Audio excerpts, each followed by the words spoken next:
উম্মাহাতুল মুমিনিন হযরতে আয়েশা রাদিয়াল্লাহু আনহা বলেন, ইন্তেকালের আগ মুহূর্তে রাসূল আমাকে বললেন, আয়েশা রে, মনে হয় আর বেশিক্ষণ আমি দুনিয়াতে বাঁচবো না, থাকবো না।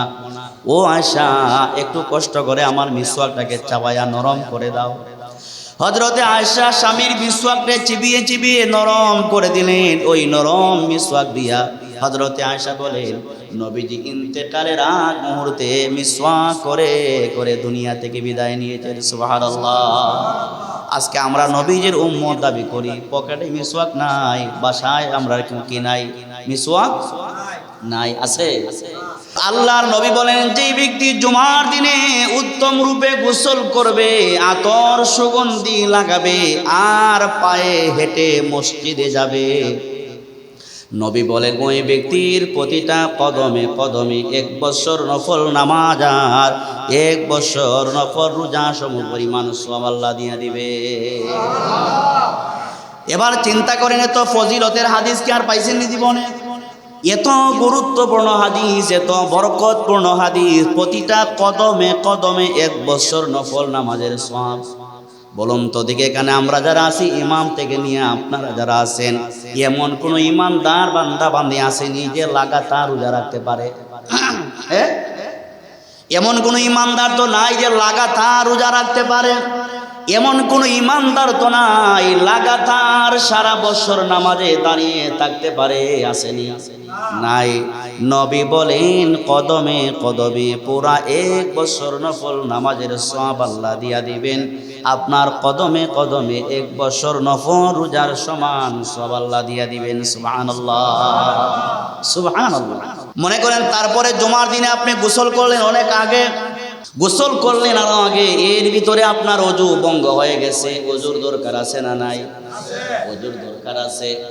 যে ব্যক্তি উত্তম রূপে ওযু করবে, যে ব্যক্তি উত্তম রূপে ওযু করবে, ওযুর আগে বিসমিল্লাহ দিয়ে ওযু শুরু করবে। কি বলবেন? নবী বলেন, যে ব্যক্তি ওযুর শুরুতে বিসমিল্লাহ বলে ওযু শুরু করবেন, এর আগে বললেন বিসমিল্লাহির রহমানির রহিম বলে ওযু শুরু করলেন। এই যে আপনি ওযু শুরু করলেন, ওযু শুরু করার পরে যত ঘন্টা যাবে ওযু ভঙ্গ হবে না, তত ঘন্টা সময় ফেরেশতা আপনার আমল নামায় সওয়াব লিখতে থাকবে। নবী বলেন, যে ব্যক্তি উত্তম রূপে ওযু করবে, ওযুর শুরুতে বিসমিল্লাহ বলবে, এবার উত্তম রূপে ওযু কইরা একটা সুন্দর একটা দোয়া আছে, ওযু শেষ করলেন, শেষ করার পরে আপনি দোয়া পড়লেন, আশহাদু আল্লা ইলাহা ইল্লাল্লাহু ওয়াহদাহু লা শারীকা লাহু ওয়া আশহাদু আন্না মুহাম্মাদান আবদুহু ওয়া রাসূলুহু। পড়তে পারবো কি পারবো না? হযরতে ওমর ইবনুল খাত্তাব থেকে বর্ণিত, নবী বলেন, যেই ব্যক্তি উত্তম রূপে ওযু কইরা এই কালিমায়ে শাহাদা পড়তে পারবে, নবী বলেন আপনার জন্য রব্বুল আলামিন জান্নাতের 8টা দরজাকে উন্মুক্ত করে দিবে। তো আল্লাহ তাআলা জুমার দিনের গুরুত্ব দিতে যায় বলেন, ইয়া আইয়ুহাল্লাযীনা আমানু, হে দুনিয়ার ঈমানদারগণ। কিয়ামত পর্যন্ত যারা ঈমান আনবে সবাইকে আল্লাহ বলছেন, এক কথায় বলে দিয়েছেন। আল্লাহর কথা তো আর নবায়ন করা লাগবে না, বলে 100 বছর পরে যারা আসছে তাদেরকে আবার নতুন করে কোরআনের আয়াত নাজিল করে বলা লাগবে, এমন না। দিন যত যাবে, বছর যত যাবে, মাস যত যাবে, মনে হবে যেন আল্লাহর কোরআনটা যুগোপযোগী আল্লাহ নাজিল করেছেন। যখন যেই সমস্যা আসবে আল্লাহর কোরআনে প্রমাণ করে দিবে, মনে হয় যেন আল্লাহ তাআলা এই সমস্যার সমাধান দেওয়ার জন্যই এই মুহূর্তে আল্লাহ কোরআনের এই আয়াতটা নাজিল করেছেন। এমন পারফেক্ট ভাবে রব্বুল আলামিন 30 পারা কোরআন নাজিল করেছেন, এমন সাজালো গোছালো কোনো কবিতা, কোনো লেখা, কোনো বই পৃথিবীর কোনো পণ্ডিত লিখতে পারবে না। পারবে? দুনিয়ার মানুষ লিখতে পারবে, 10 বছর পরে তার কবিতা পুরাণ হয়ে যায়, এটা আর সমাজে চলে না, ঠিক না? 10 বছর আগে যেই ঘড়ি ছিল এই ঘড়িগুলো কি চলে? 10 বছর আগে যেই মোবাইলগুলো ছিল এই মোবাইলগুলো কি আর চলে? চলে না। ডিজিটাল বাংলাদেশ, আপডেট হয়ে যায়, যত দিন যায় তত আপডেট হয়। আল্লাহ কোরআন নাজিল করেছেন, যত বছর যাবে যত দিন যাবে আল্লাহর কোরআন মনে হবে তত আপডেট হচ্ছে। সুবহানাল্লাহ। আল্লাহ পাক এমন এক ঐশী গ্রন্থ নাজিল করেছেন। তো আল্লাহ বলেন, ইয়া আইয়ুহাল্লাযীনা আমানু, হে দুনিয়ার ঈমানদারগণ। ইদা নুদিয়া লিস-সালাহ, যখন তোমাদেরকে জুমার জন্য ডাকা হয়, যখন তোমাদেরকে জুমার জন্য আহ্বান করা হয়, বাংলা ভাষায় বুঝাই দিতেছি। ইদা নুদিয়া লিস-সালাতি মিন ইয়াউমিল জুমআ, আমার দিকে তাকান। ইদা নুদিয়া লিস-সালাতি মিন ইয়াউমিল জুমআ, ইয়াউমিল কি? জুমআ। আল্লাহ বলেন যখন তোমাদেরকে জুমার নামাজের জন্য আহ্বান করা হয়, আহ্বান কেমনে করে? ডাকে না? কে ডাকে? মুয়াজ্জিন। এই তো মাশাআল্লাহ বুঝছেন, মুয়াজ্জিন আজান দিয়ে ডাকছে কি ডাকছে না? মুয়াজ্জিন আজান দিয়ে ডাকছে। তো মুয়াজ্জিন আজান দেওয়ার পরে আল্লাহ বলেন যদি তোমাদেরকে জুমার জন্য আহ্বান করা হয়, ফাসআউ ইলা যিকরিল্লাহ, তখন তোমরা আল্লাহর স্মরণের জন্যে, আল্লাহর জিকিরের জন্যে তোমরা দৌড়াও। কোথায় যাইবেন? মসজিদে। আজানের পরে ওয়াদারুল বাই, মানে ব্যবসা বাণিজ্য। আজান যখন হয়ে যায় ব্যবসা বাণিজ্য আর করা যাবে না। ব্যবসা বাণিজ্য করলে কি হবে? হারাম হবে, গুনাহ হবে। জুমার আজানের পরে ব্যবসা বাণিজ্য করা কি? হারাম। এটা কোরআনে ডাইরেক্ট আল্লাহ বলেছেন কোনো ধরনের ব্যবসা বাণিজ্য করা যাবে না। কোন তো দেখি আজানের পরেও ব্যবসা বাণিজ্য করে এমন মানুষ আসেনি? ব্যবসা মানে বলি আমার তো ব্যবসা নাই, ঘুমিয়ে আসছিলাম, এটাও ব্যবসা। এটাও কি? ব্যবসাও নাই, আপনি ঘুমিয়ে আছেন, এটা আপনার জন্য, ঘুমটাও আপনার ব্যবসার মতো নই, ঠিক না? বলে আমি রাস্তায় দাঁড়িয়ে এক গল্প করছিলাম, এটাও এই আয়াতের অন্তর্ভুক্ত। আজানের পরে আমার আপনার দায়িত্ব হলো দৌড়াইয়া মসজিদে যাওয়া। দৌড়াইয়া কই যাওয়া? মসজিদে যাওয়া। কোনো ধরনের দুনিয়াবি কোনো কাজকর্ম করার অধিকার আমাদের নাই। সুবহানাল্লাহ। তো আজকের এই জুমাতে আল্লাহ তাআলা এই যে আয়াতটা বললেন, আমাদের রমজান মাসের সামনে নিয়ে শাবান মাসের দ্বিতীয় জুমায় আমরা বলতে চাই আমাদের কিছু জুমার দিনে কিছু দায়িত্ব আছে, কিন্তু কিছু কাজ আছে। তো জুমার দিনে আমাদের এক নম্বর দায়িত্ব, দেখেন জুমার দিনটাকে আল্লাহ তাআলা কত গুরুত্ব দিয়েছেন। জুমার দিনের গুরুত্ব দিতে যায় রব্বুল আলামিন সূরা বুরুজের মধ্যে কয়েকটি কসম করেছেন। ওয়াস সামাই যাতিল বুরুজ ওয়াল ইয়াউমিল মাউউদ ওয়া শাহিদিউ ওয়া মাশহুদ। সুবহানাল্লাহ। জুমার দিনের গুরুত্ব বুঝাতে যায় রব্বুল আলামিন তারকা বিশিষ্ট আসমানের শপথ করেছেন, ওয়াল ইয়াউমিল মাউউদ কিয়ামত দিবসের শপথ করেছেন, ওয়া শাহিদিউ ওয়া মাশহুদ শাহিদ মানে জুমার দিনের শপথ করেছেন। সুবহানাল্লাহ বলেন। আল্লাহ পাক তো বারবার আমাদেরকে বলছেন জুমার দিনের তো কসম করে বলা লাগে না, যে জুমার দিনটা গুরুত্বপূর্ণ, কসম করে কি বলা লাগবে? তারপরও রব্বুল ইজ্জত ওয়াল জালাল জুমার দিনেরও কসম করেছেন, বলে জুমার দিনের গুরুত্ব বোঝাতে যাইয়া। সুবহানাল্লাহ বলেন। তো আল্লাহ তাআলা জুমার দিনের গুরুত্ব দিয়ে, গুরুত্ব বোঝাতে যাইয়া কসম করেছেন, কিন্তু জুমার দিনের গুরুত্ব কি আমাদের মধ্যে আছে? জোরে বলেন, জুমার দিনের গুরুত্ব কি আমাদের মধ্যে আছে? নাই। অথচ আল্লাহর নবী বলেন জুমার দিনটা এত বরকতপূর্ণ, এত ফজিলতপূর্ণ দিন। নবী বলেন যে ব্যক্তি জুমার দিনে উত্তম রূপে গোসল করবে। কোন রূপে? আল্লাহর হাবিব বলেন যে ব্যক্তি জুমার দিনে উত্তম রূপে গোসল করবে, অন্য দিন আপনি যেই নিয়মে গোসল করেন এই নিয়মে না। মনে করেন অন্য দিন আপনি 1 মিনিটে গোসল করে ফেলেন, তাড়াহুড়া করে গোসল করে ফেলেন, কিন্তু জুমার দিনের গোসলটা অন্য দিনের তুলনায় একটু উন্নত হবে। জুমার দিনের গোসলটা একটু উন্নত মানের হবে। নবী বলেন যে ব্যক্তি জুমার দিনে উত্তম রূপে গোসল করবে, তার বাসায় যদি সুগন্ধি থাকে, আতর যদি তাকে, আতর লাগাবে, সুগন্ধি লাগাবে, আতর সুগন্ধি লাগাইয়া পায়ে হেঁটে মসজিদে যাবে। কোনভাবে? নবী বলেন যে ব্যক্তি জুমার দিনে উত্তম রূপে গোসল করলো, আতর সুগন্ধি লাগালো, আর ওই ব্যক্তি পায়ে হেঁটে মসজিদে গেল, নবী বলেন আল্লাহ পাক ওই ব্যক্তির প্রতিটা কদমে কদমে পূর্ণ 1 বছর নফল নামাজ, পূর্ণ 1 বছর নফল রোজা রাখা সম পরিমাণ সওয়াব আল্লাহ তার কদমে কদমে দিয়া দিবে। উত্তম রূপে গোসল করা। কে কে গোসল করছেন আজকে? দেখি হাতটা উঠান তো। মাশাআল্লাহ। এটা তো গোসল করছে না, কে কে দেখি হাতটা উঠান। গোসল করছেন না আপনি? করছেন না? সময় নাই, একজন পাইছি।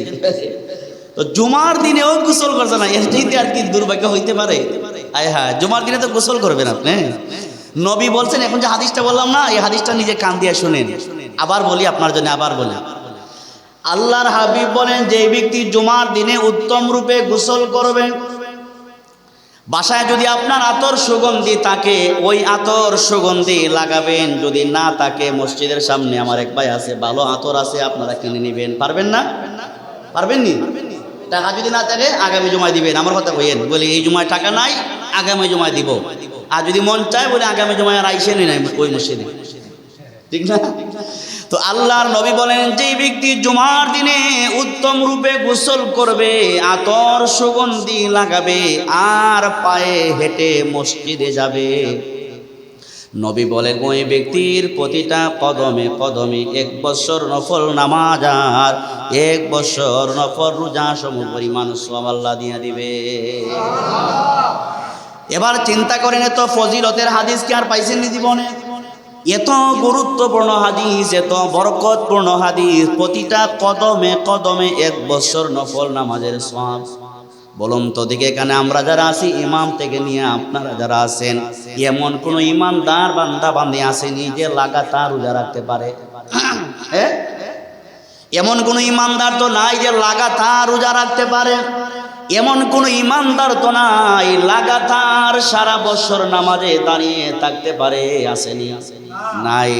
নবী বলেন, কদমে কদমে পুরা 1 বছর নফল নামাজের সওয়াব আল্লাহ দিয়া দিবেন। আপনার কদমে কদমে 1 বছর নফল রোজার সমান সওয়াব আল্লাহ দিয়া দিবেন। সুবহানাল্লাহ, সুবহানাল্লাহ। তাহলে জুমার দিনে উত্তম রূপে গোসল করার দরকার আছে না নাই? জোরে কোন দরকার আসেনি মনে করেন? উত্তম রূপে আমরা গোসল করবো ইনশাআল্লাহ। মনে করেন তারপরে জুমার দিনে আপনি গোসল করলেন অনেক আগে, জুমার দিনে গোসল করলেন আরো আগে, এর ভিতরে আপনার ওযু ভঙ্গ হয়ে গেছে, ওযুর দরকার আছে না নাই? ওযুর দরকার আছে। যে ব্যক্তি উত্তম রূপে ওযু করবে, যে ব্যক্তি উত্তম রূপে ওযু করবে, ওযুর আগে বিসমিল্লাহ দিয়ে ওযু শুরু করবে। কি বলবেন? নবী বলেন, যে ব্যক্তি ওযুর শুরুতে বিসমিল্লাহ বলে ওযু শুরু করবেন, এর আগে বললেন বিসমিল্লাহির রহমানির রহিম বলে ওযু শুরু করলেন। এই যে আপনি ওযু শুরু করলেন, ওযু শুরু করার পরে যত ঘন্টা যাবে ওযু ভঙ্গ হবে না, তত ঘন্টা সময় ফেরেশতা আপনার আমল নামায় সওয়াব লিখতে থাকবে। এই যে আমরা ওযু করে আসলাম না, যদি ইচ্ছা করে ওযু না ভাঙি, আসরের আগে ওযু ভাঙবে না ইনশাআল্লাহ। পারলে মাগরিবের নামাজও পড়তে পারবে। এই যে জোহর থেকে নিয়ে আসর পর্যন্ত কমপক্ষে ওযুতে থাকবে, আর 1-2 ঘন্টা তো থাকবে। এই 1-2 ঘন্টা ফেরেশতা আপনার আমল নামায় শুধু সওয়াব লিখতেছে। সুবহানাল্লাহ। নবী বলেন, যে ব্যক্তি উত্তম রূপে ওযু করবে, ওযুর শুরুতে বিসমিল্লাহ বলবে। এবার উত্তম রূপে ওযু কইরা একটা সুন্দর একটা দোয়া আছে, ওযু শেষ করলেন, শেষ করার পরে আপনি দোয়া পড়লেন, আশহাদু আল্লা ইলাহা ইল্লাল্লাহু ওয়াহদাহু লা শারীকা লাহু ওয়া আশহাদু আন্না মুহাম্মাদান আবদুহু ওয়া রাসূলুহু। পড়তে পারবো কি পারবো না? হযরতে ওমর ইবনুল খাত্তাব থেকে বর্ণিত, নবী বলেন, যেই ব্যক্তি উত্তম রূপে ওযু কইরা এই কালিমায়ে শাহাদা পড়তে পারবে, নবী বলেন আপনার জন্য রব্বুল আলামিন জান্নাতের 8টা দরজাকে উন্মুক্ত করে দিবে। এ তো সহজ, জান্নাতে যাওয়া সহজ, জাহান্নামে যাওয়া কি কঠিন। জাহান্নামে যাওয়া কঠিন। জাহান্নামে যাইতে হলে আপনাকে চুরি ডাকাতি করতে হবে, হারাম কাজ করতে হবে, মুনাফিকি করতে হবে, মিথ্যা কথা বলতে হবে, চুগলখড়ি করতে হবে, জিনা ব্যভিচার এই কাজে যাইতে হবে। কিন্তু জান্নাতে যাওয়া রব্বুল আলামিন বান্দা বান্দির জন্য সহজ করে দিয়েছেন। সুবহানাল্লাহ। উত্তম রূপে ওযু করে আমরা মসজিদে আসবো ইনশাআল্লাহ। তারপরে আরেকটা কাজ আছে, আপনি যখন উত্তম রূপে ওযু করবেন, ওযু করার আগে মিসওয়াক আছে না নাই? ওযু করার আগে মিসওয়াক আছে না নাই? মিসওয়াক রাখবেন। মিসওয়াক আছে নি সকলে? নাই। ব্রাশ আছে, ঠিক না? ব্রাশে তো আর মিসওয়াকের কাজ দেয় না। মিসওয়াক রাখার দরকার আছে নি মনে করেন? জোরে কোন? মিসওয়াক রাখার দরকার আছে। এই মুহূর্তে যদি আমি আপনাদেরকে জিজ্ঞেস করি, বলে রাসূলকে বড় ভালোবাসেন কি বাসেন না? বলে বড় ভালোবাসে। কি বাসি? বড় ভালোবাসে। কিন্তু রাসূল তো মৃত্যুর আগে যে আমলটা ছিল, ওই আমলটাই ছিল রাসূলের মিসওয়াক। মৃত্যুর আগে যে আমলটা ছিল, ওই আমলের নামটা কি ছিল? উম্মাহাতুল মুমিনিন হযরতে আয়েশা রাদিয়াল্লাহু আনহা বলেন, ইন্তেকালের আগ মুহূর্তে রাসূল আমাকে বললেন, আয়েশা রে, মনে হয় আর বেশিক্ষণ আমি দুনিয়াতে বাঁচবো না, থাকবো না।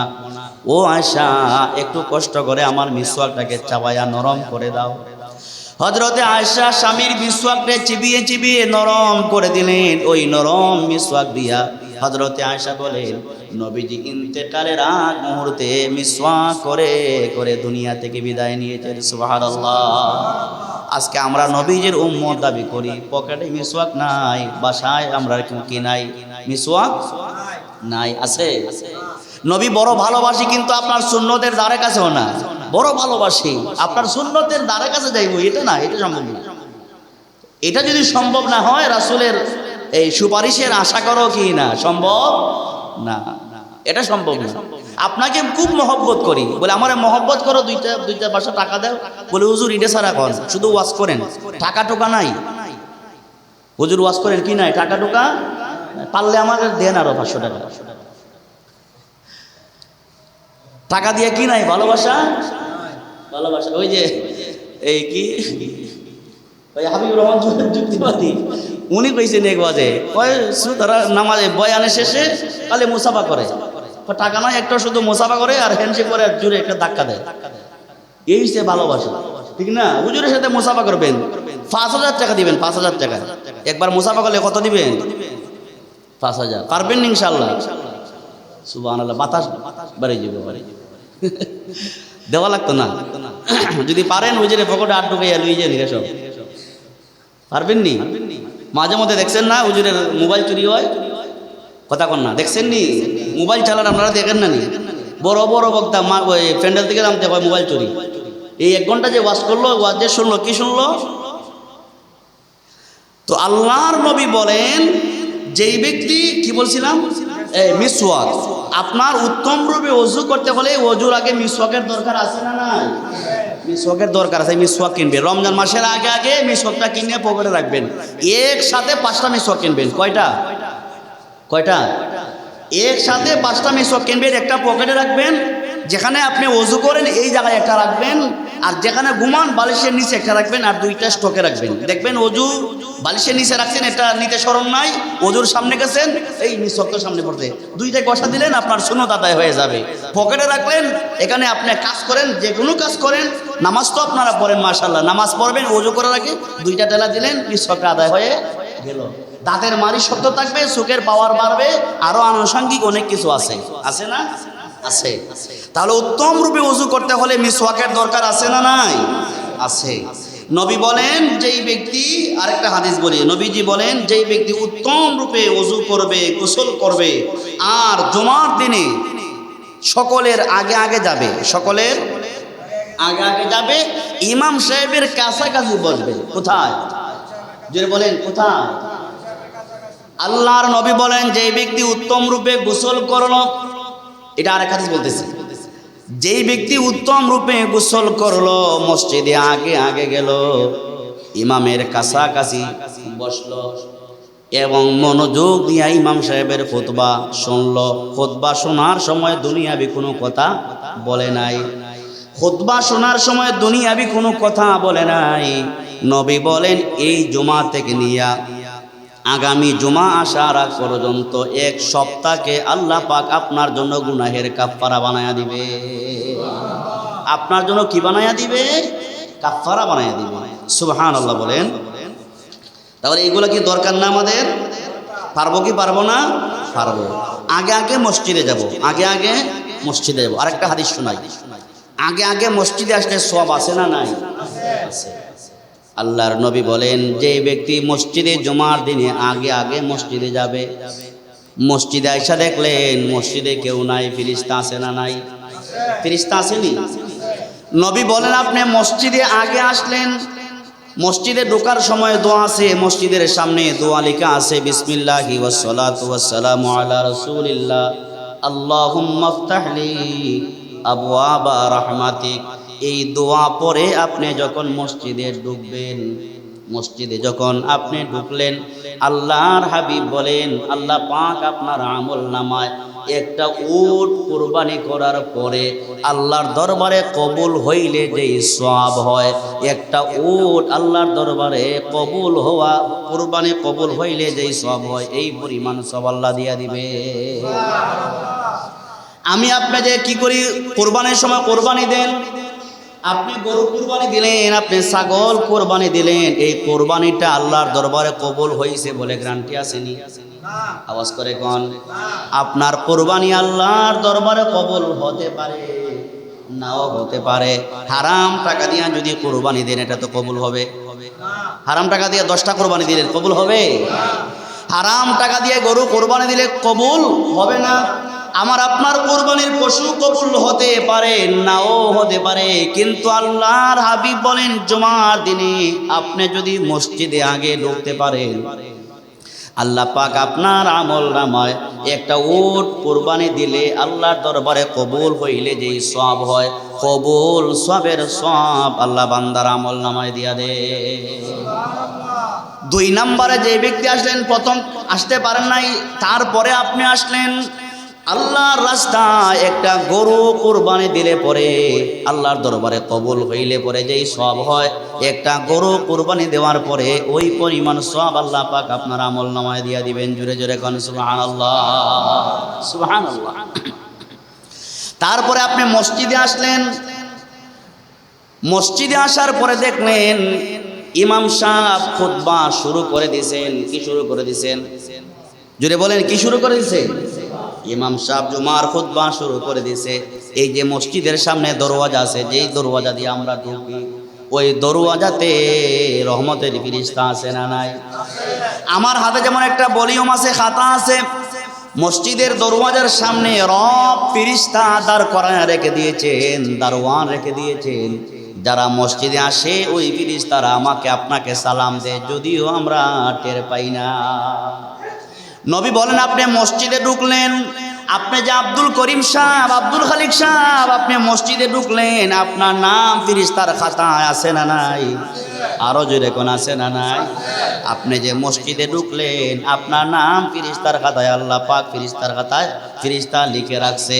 কিন্তু ইমাম সাহেব যখন খুতবা শুরু করে দিবেন, খুতবা শুরু হওয়ার পরে যারা আসবে, খুতবা যখন শুরু হয়ে যায়, খুতবা শুরু হওয়ার সাথে সাথে ফেরেশতা তার খাতাকে একদম বন্ধ কইরা ওই ফেরেশতাও ইমামের খুতবা শোনার জন্য বসে যায়। তাহলে বোঝা গেল খুতবা শুরু হওয়ার পরে যারা আসে তাদের নাম খাতায় থাকেনি। খুতবা শুরু হওয়ার পরে যারা মসজিদে আসে তাদের নাম তালিকায় থাকে না, থাকে না, তাদের নাম তালিকায় থাকে না। কিয়ামতের দিনে আপনি যে মসজিদে আসলেন এর গ্যারান্টি কোথায়? তাহলে ফেরেশতাদের খাতায় যদি আমার আপনার নাম জুমার দিনে ফেরেশতাদের খাতায় উঠাতে চাই, খুতবা শুরু হওয়ার আগে মসজিদে প্রবেশ করার দরকার আছে না না? আপনি যখন খুতবা শুরু হওয়ার আগে মসজিদে ঢুকবেন, ফেরেশতা সাথে সাথে আপনার নাম লিখে রাখবেন। এবার নবী বলেন যে ব্যক্তি মসজিদের মধ্যে প্রথমে আসবে, একটা উট সদকা সমান সওয়াব, 2 নম্বরে গরু সদকা। আল্লাহ বলেন, আল্লাহ নবী বললেন সাহাবীরা তোমরা আমার কাছাকাছি এসে বসো। আমরা সবাই নবীজির কাছে যাইয়া বসলাম। এমন সময় তাকায়া দেখলাম আল্লাহর নবী মিম্বরের প্রথম সিঁড়িতে পা দিলেন। আমরা নিজ কানে শুনলাম আল্লাহর নবীজি প্রথম সিঁড়িতে পা দিয়া বললেন আমিন। কি বললেন? প্রথম সিঁড়িতে পা দিয়া বলছেন নবীজি আমিন। তাকায়া দেখলাম নবীজি দ্বিতীয় সিঁড়িতে পা দিলেন, নবীজি আবার আমিন বললেন। তৃতীয় সিঁড়িতে নবীজি পা মুবারক রাখলেন, আবারও আমিন বললেন। নবীজি লম্বা বয়ান করলেন। বয়ানের শেষে আমরা জিজ্ঞেস করলাম ইয়া রাসূলুল্লাহ, ইয়া হাবিবাল্লাহ, মিম্বরের সিঁড়িতে পা দিলেন তিনবার আপনি আমিন বললেন, এর কারণটা কি আমাদেরকে আপনি বলবেন গো আল্লাহর নবী? নবীজি বললেন, সাহাবীরা শোনো, আমি যখন প্রথম সিঁড়িতে, মিম্বরের প্রথম সিঁড়িতে পা মুবারক রাখলাম, জিবরিল আমিন আমার কানে কানে বইলা গেছে, ইয়া রাসূলুল্লাহ, আপনার নাম মুবারক শোনার পরে যেই ব্যক্তি আপনার উপর দুরূদ পাঠ করতে পারবে না, ওই ব্যক্তির মতো হতভাগা কেউ নাই, সে যেন ধ্বংস হয়ে যায়। আমি এই জিবরিল আমিন এই বদদুয়াটা করলেন আর আমাকে বললেন আমিন বলার জন্যে। এর মানে হলো জিবরিল আমিন যেই বদদুয়াটা করলেন, আমি নবী যখন আমিন বলে দিয়েছি, জিবরাইলের সেই দোয়াটা রব্বুল আলামিনের দরবারে কবুল হয়ে গেছে, ঠিক কিনা? এই হাদিস বলার অর্থ হলো, যেই ব্যক্তি নবীজির নাম মুবারক শুনবে, রাসূলের উপর দরুদ পাঠ করবে না, তার মতন হতভাগা আর আসেনি কেউ? জোরে কোন আসেনি? আমরা হতভাগা হতে চাই না, আমরা ভাগ্যবান হতে চাই। জোরে কোন হতে চাই কি চাই না? আমরা সবাই ভাগ্যবান হতে চাই। ভাগ্যবান হতে চাইলে রাসূলের নাম আমরা যখন শুনবো, সাথে সাথে বলবো সাল্লাল্লাহু, জোরে বলেন সাল্লাল্লাহু আলাইহি ওয়াসাল্লাম। প্রশ্ন করবেন, হুজুর রাসূলের নাম যখন শুনবো সাল্লাল্লাহু আলাইহি ওয়াসাল্লাম যদি বলি ফায়দা কি হবে? আল্লাহর নবী বলেন, যে ব্যক্তি রাসূলের নাম মুবারক শুনলো, শোনার পরে রাসূলের উপর দরুদ শরীফ পাঠ করলো, সাথে সাথে রব্বুল আলামিন আপনার আমল নামাতে 10টা নেকি লিখে দেন। আল্লাহ নবী বলেন, আপনি দরুদ শরীফ পাঠ করলেন, সাথে সাথে আপনার আমল নামাতে গুনাহ আছে না নাই?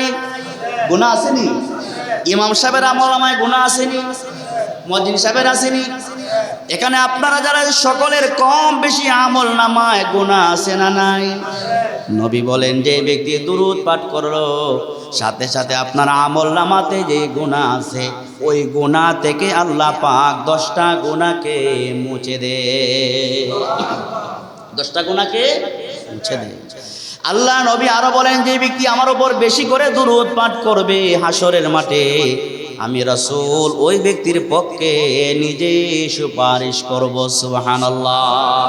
রাসূল বলেন, যে ব্যক্তি বেশি বেশি দুরূদ পাঠ করতে পারবে, আমি নবী কিয়ামতের দিনে ওই উম্মতের পক্ষে আমি নবী নিজে সাক্ষী হয়ে যাব। সুবহানাল্লাহ। জুমার দিনের আরেকটা ফজিলত, আরেকটা আমলের কথা বলি। আল্লাহ নবী বলেন, জুমার দিনে উম্মতদের জন্য আরেকটা বিশেষ একটা আমল আছে, সেই আমলটা হলো সূরা কাহাফ তেলাওয়াত করা। কোন সূরা? চেষ্টা লাগছে না? বলি সূরা তো জীবনে শুনছি না, এটা কি নাম? রাসূল বলেন, জুমার দিনে সূরা কাহাফ তেলাওয়াত করা। কোরআনে আসেনি মনে করে? কয় পারায়? 31 পারা। কয় পারা? 31 পারা। মাশাআল্লাহ। এটা হইল কয় পারায়? 31 পারায়। 31 পারাত না? আল্লাহর নবী বলেন, সূরা কাহাফ জুমার দিনে যে ব্যক্তি তেলাওয়াত করবে, কোরআনে পারা আছে কয়টা? 30টা। পারা আছে কয়টা? তাহলে 31 পারা হয় কেমনি? ও হুজুর আপনি না কইলেন, তো আমি কইলে কি সব কথা হাসানি? বলেন সব কথা হাসান? বলে ইমাম সাহেব মানুষকে আর মিছা কথা কইব না। ইমাম সাহেব মানুষ মিছা কথা কয়নি? কয় না। আল্লাহর নবী বলেন, যে ব্যক্তি জুমার দিনে সূরা কাহাফ তিলাওয়াত করবে, জুমার দিনে তিলাওয়াত করবেন, আল্লাহর নবীর কথা মিথ্যা হতে পারে না। রাসূল বলেন, দাজ্জালের ফিতনা থেকে রব আপনাকে হেফাজত করে রাখবে। যেই ব্যক্তি জুমার দিনে সূরা কাহাফ তিলাওয়াত করবে, কিয়ামতের দিনে ফুলসিরাতের একটা ব্রিজ আছে না নাই? আসেনি? ফুলসিরাতের একটা ব্রিজ আছে। রাসূল বলেন, কিয়ামতের দিনের যে ফুলসিরাতের একটা ব্রিজ আছে, আপনার সূরা কাহাফের তিলাওয়াত আপনাকে সাহায্য কইরা নূরের মতো, আলোর মতো, লাইটের মতো আলো জ্বালাইয়া, লাইটের মতো আলো জ্বালাইয়া, রাস্তা দেখায়া দেখায়া আপনাকে অতি সহজে 30,000 বছরের ফুলসিরাতের ব্রিজটা আপনাকে পার কইরা জান্নাতে ঢুকাইয়া দিবে। সুবহানাল্লাহ। নবী আরো বলেন, যে ব্যক্তি জুমার দিনে সূরা কাহাফ তিলাওয়াত করবে, ওই তিলাওয়াত কিয়ামতের দিনে তিলাওয়াতকারী ব্যক্তির পক্ষে সাক্ষী হয়ে যাবে। সুবহানাল্লাহ। এখন মনে মনে ভাবতেছেন, হুজুর সূরা কাহফ তো নিজেও চিনি না, নিজেও পড়তে জানি না।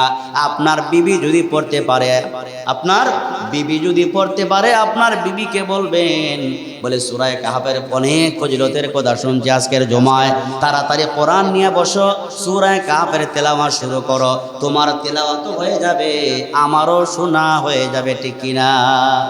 এমন বিবি ঘরে ঘরে আছে না? আছে না? আছে। আবার টিকটকও মাঝে মাঝে দেখে, এমন বিবিও তো আছে, এমন বউ তো ঘরও আছে।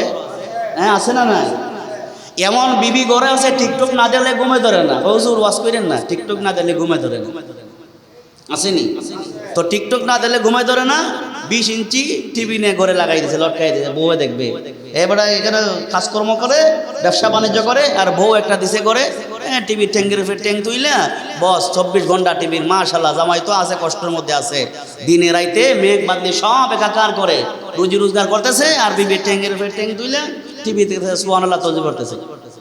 এমন বউ যদি ঘরে ঢুকান, ঘরে শান্তি হবে? জোরে বলেন, এমন বউ ঘরে ঢুকাইলে শান্তি হবে? যেই বিবি আর যেই বউই বলেন আর বিবি বলেন, আপনাকে বলে ওইগুলো না দেখলে ঘুমে ধরেন না, কয়েকটা তামসা দিবেন গালে, বলে এগুলা কি না, ঠিক না, তুমিও যাইবা জাহান্নামে, আমিও যাবো কোথায়। এমন বউ দরকার নাই, এমন বউকে 14 তালাক দিলে সব হবে। আর যেই বউ নামাজ পড়ে, রোজা রাখে, পর্দায় থাকে, এটাকে গালাগালি করেন না।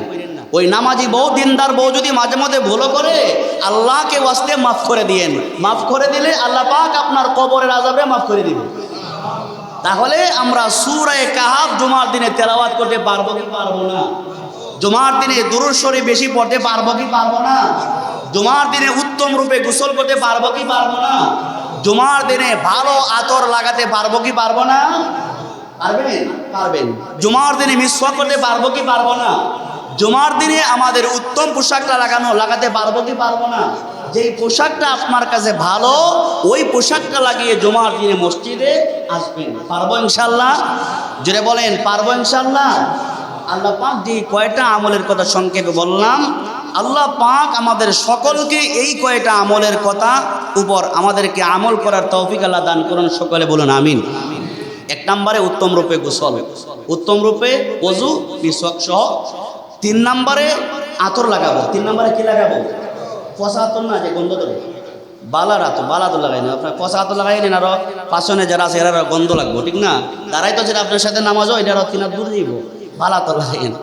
3-4 নম্বরে উত্তম পোশাকটা, যেই পোশাকটা আপনার কাছে ভালো লাগে, দৌত করা উত্তম পোশাকটা ইস্ত্রি দেওয়া থাকে, ওই পোশাকটা লাগাই আইবেন।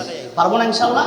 দুরূদ শরীফ বেশি পড়বো, তারপরে ইমামের কাছাকাছি দাঁড়াবার চেষ্টা করবো, খুতবা মনোযোগ দিয়ে শুনবো, আর আগে আগে মসজিদে যাওয়ার কি করব? চেষ্টা করব। সূরা কাহফের তেলাওয়াত করব। আল্লাহ পাক আমাদের সকলকে কবুল করুন। সকলে বলুন আমিন।